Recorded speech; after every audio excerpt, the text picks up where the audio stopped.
جس طرح ہمیں اپنی عزت پیاری ہے ان کو بھی اپنی عزت پیاری ہے، جس طرح ہمیں اپنا گھر مکان پیارا ہے ان کو بھی اپنا گھر مکان پیارا ہے۔ اس لیے جذبات کا احترام کرنا چاہیے، کسی کے جذبات سے نہیں کھیلنا چاہیے۔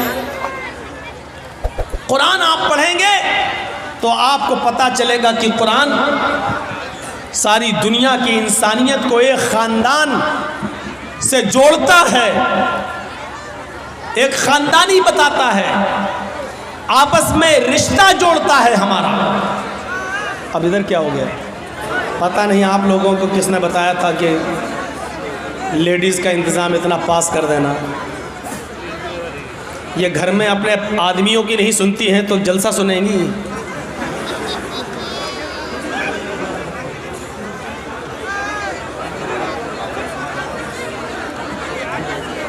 ایک مولانا صاحب خطبہ مسجد میں دے رہے تھے، ان کا خطبہ سن کر ایک آدمی بیچارہ اپنے گھر گیا اور اپنی بیوی کو گود میں اٹھا کے ناچنے لگا۔ تو بیوی نے کہا کیا بات ہے، بڑے خوش نظر آ رہے ہو، آج مولانا صاحب نے محبت پر خطبہ دیا ہے کیا؟ تو امام بیچارہ گھر کا آدمی بولا نہیں، مولانا صاحب نے کہا ہے خطبے میں جو اپنی سب سے بڑی مصیبت کو خوشی خوشی اٹھائے گا وہ سیدھے جنت میں جائے گا۔ تو ہم سب سے بڑی مصیبت کو خوشی خوشی اٹھا رہے ہیں تاکہ جنت میں چلے جائیں۔ تو شوہر پریشان ہے اپنی بیویوں سے، اور آپ نے جلسے میں اتنا پاس عورتوں کا رکھ دیا ہے۔ پورے جلسے میں اپنی چپل دکھا رہی ہوں گی، ساڑی دکھا رہی ہوں گی، چوڑیاں دکھا رہی ہوں گی، اور دکان بتا رہی ہوں گی ہم کہاں سے خرید کے لائے ہیں۔ ان کو جلسے میں آپ نے اتنا قریب کر دیا ہے۔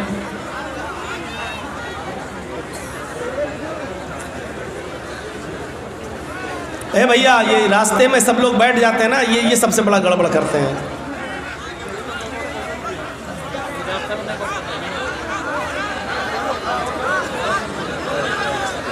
بیٹھ جائیے یا جائیے، یا تو بیٹھیے یا جائیے یہاں سے۔ تو انسانیت کا ایک سبق پڑھایا ہے اسلام نے۔ قرآن کی دوسری آیت پیش کرنے جا رہا ہوں آپ کے سامنے۔ اس آیت کو آپ دیکھیں گے تو پتہ چلے گا کہ پوری دنیا کی انسانیت کو ایک خاندان سے جوڑ رہا ہے اسلام۔ یا ایھا الناس انا خلقناکم من ذکر و انثی وجعلناکم شعوبا وقبائل لتعارفوا ان اکرمکم عند اللہ اتقاکم۔ اس سے بڑی انسانیت کہاں ملے گی؟ دنیا کے سارے دھرم خالی ہیں، باسودیو کٹمبس کہنے والے بہت ملیں گے، ساری دنیا ایک خاندان کی طرح ہے۔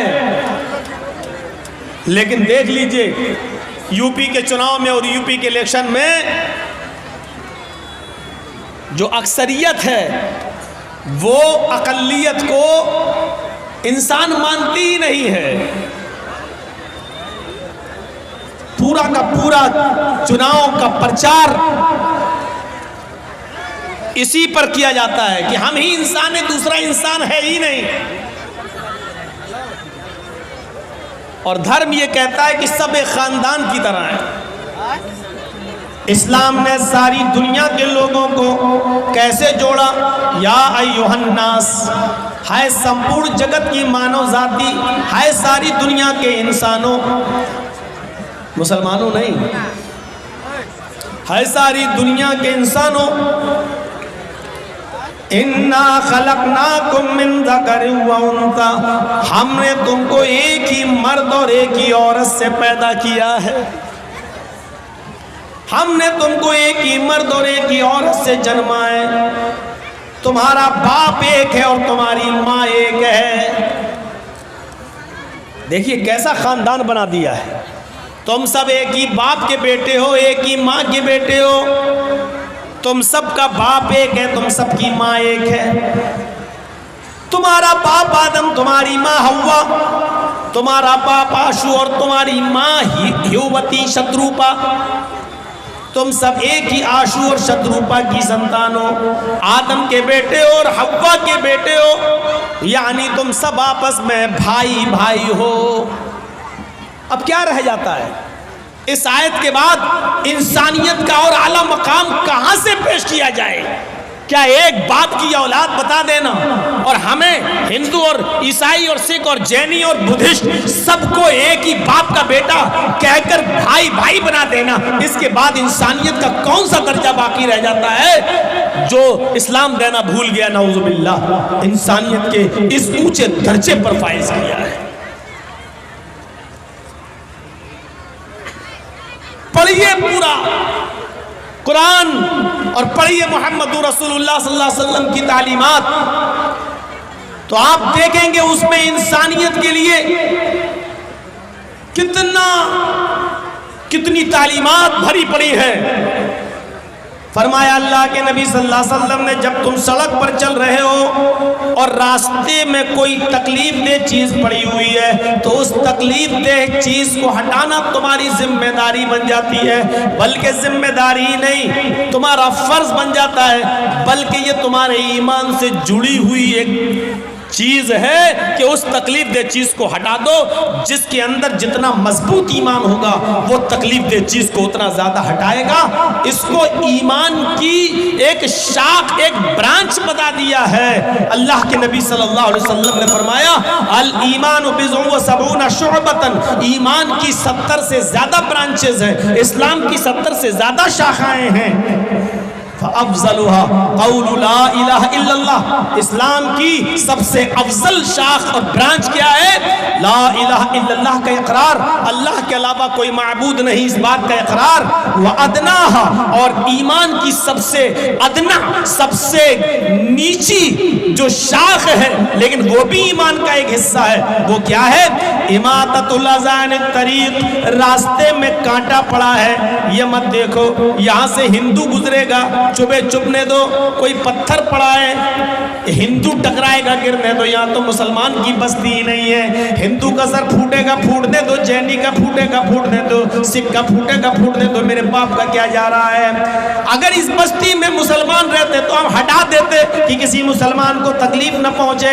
اسلام کیا کہہ رہا ہے؟ محمد رسول اللہ کیا فرما رہے ہیں؟ آپ نے فرمایا نہیں، تمہیں اس پتھر کو وہاں سے ہٹانا پڑے گا، چاہے ہندو گزر رہا ہو یا مسلمان، سکھ گزر رہا ہو یا عیسائی، جینی گزر رہا ہو یا بدھسٹ، یہ انسانیت تمہارے اندر ہونا چاہیے، یہ ایمان کا ایک حصہ ہے۔ اس تکلیف دہ چیز کو، کیلے کے چھلکے کو، کانٹے کو، پتھر کو یا اور کوئی چیز وہاں پڑی ہوئی ہے جس سے انسان کو تکلیف پہنچ سکتی ہو، اس کو ہٹا دینا ایمان کا ایک حصہ ہے، ایمان کی ایک شاخ ہے، لہذا اس تکلیف دہ چیز کو ہٹائیے۔ یہ تعلیم بھری پڑی ہے اسلام کے اندر۔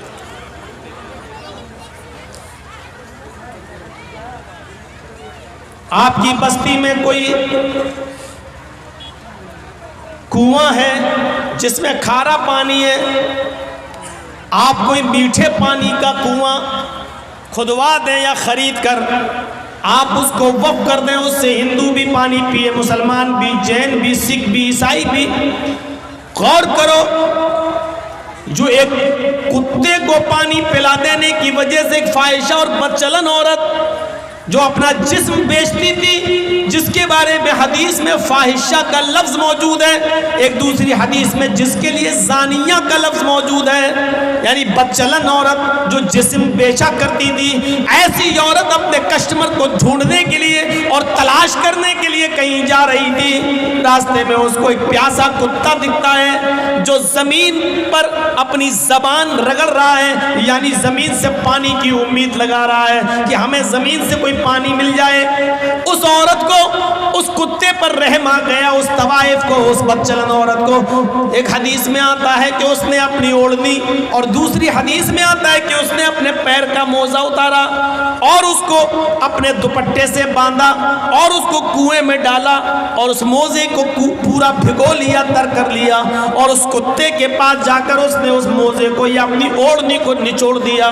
کتا پانی پینے لگا، وہ عورت کئی بار کنویں سے پانی نکالتی اور اس کتے کو پلاتی ہے۔ اللہ کے نبی فرماتے ہیں اس عورت کی اس ادا پر کہ اس نے کتے کو پانی پلا دیا، اللہ رب العالمین نے اس عورت کو جنت کا مستحق بنا دیا۔ جب مری تو وہ جنت کے اندر داخل کر دی گئی۔ ایک کتے کو پانی پلا دینے کی وجہ سے ایک طوائف، ایک فاحشہ عورت بخش دی گئی اور وہ جنت میں چلی گئی۔ پھر ایک عام انسان کو پانی پلانے کا ثواب کیا ہوگا؟ ایک عام انسان کو اس بھید بھاؤ کو ختم کر دیا جائے کہ کون ہندو ہے، کون مسلمان ہے، کون سکھ ہے، کون عیسائی ہے، کسی بھوکے کو کھانا کھلا دیا جائے، یہ سوچے بغیر کہ یہ ہندو ہے کہ مسلمان ہے، سکھ ہے یا عیسائی۔ میرے بھائیو، حدیث کی کتابوں میں بھرا پڑا ہے، اللہ کے نبی صلی اللہ علیہ وسلم نے یہ فرمایا کہ جس کا پڑوسی بھوکا سو گیا اور تم کھانا کھا کر سوئے ہو تو تم مومن نہیں، مومن نہیں۔ پڑوسی کی قید میں ہندو اور مسلمان کی قید نہیں لگائی ہے۔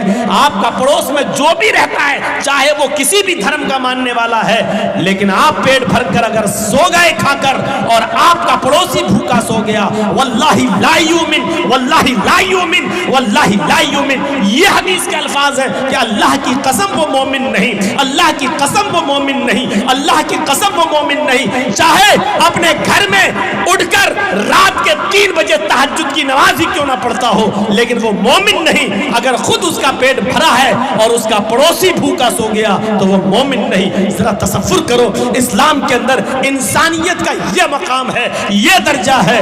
وہ کہتا ہے اسلام کہ تہجد بھلے ہی نہ پڑھو لیکن پڑوسی کو بھوکا مت سونے دو۔ میرے بھائیوں، یہ اسلام کی تعلیم ہے، یہ اسلام کی شکشا ہے۔ ایک کتے کو پانی پلا دینے کی وجہ سے طوائف جنت میں چلی جاتی ہے، تو پھر انسانیت کو کھلانے اور پلانے والا یہ کتنا بڑا ثواب کا مستحق ہوگا۔ یہاں سے ہمیں اور آپ کو اندازہ لگانا چاہیے اور اندازہ لگا کر سوچنا چاہیے۔ ہمیں اور آپ کو ان تمام باتوں پر غور بھی کرنا چاہیے۔ انسانیت کا یہ درجہ، یہ مقام اگر کسی مذہب نے دیا ہے تو وہ اسلام دیتا ہے۔ صحیح حدیث چینل پر جڑے رہنے کے لیے چینل کو سبسکرائب کریں اور بیل آئیکن کو دبا کر آل کریں تاکہ ہمارے بڑے بڑے علماء کی تقریر کی نوٹیفیکیشن سب سے پہلے آپ تک پہنچے۔